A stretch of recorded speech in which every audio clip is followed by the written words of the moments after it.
Tai treneri, kokios nuotaikos jau atvykus į Turkiją, kaip arena, kaip apstai gyvenimo sąlygos dar visą?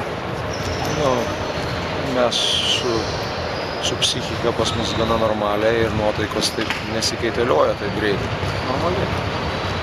Stengiamės koncentruotis į rungtynes ir visos sąlygos yra puikios.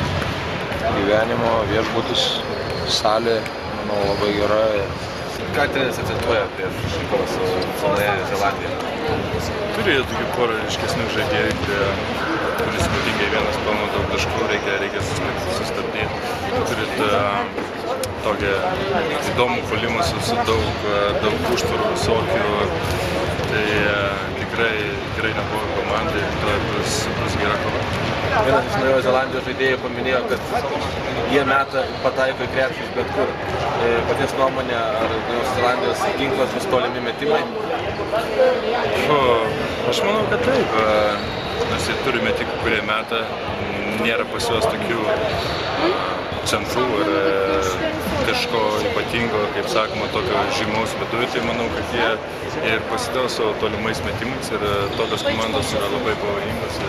Jei jų ta diena, kur pradeda pataikyti, bus svarbu rungtynių pradžios, kai mes jau sustabdysim, kad neduotumėm įsibėgėti. Komanda nepasižymė galbūt ryškiomis žvaigždėmis. Ryškiausios tai turbūt yra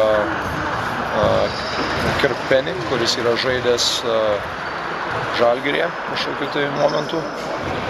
Yra Phil Jones, vienas iš veteranų metikas, kuris yra žaidęs kartu su Rimantu Kaukėnu Kantų klube. Pero Cameron, vienas iš veteranų ir simbolių rinktinės. Gal jo rolė šiek tiek mažesnė. Ir yra kitų jaunų žaidėjų, atletiškų. Komanda, jeigu kalbant trumpai, pasižymi kovotojų charakterių. Daug juda.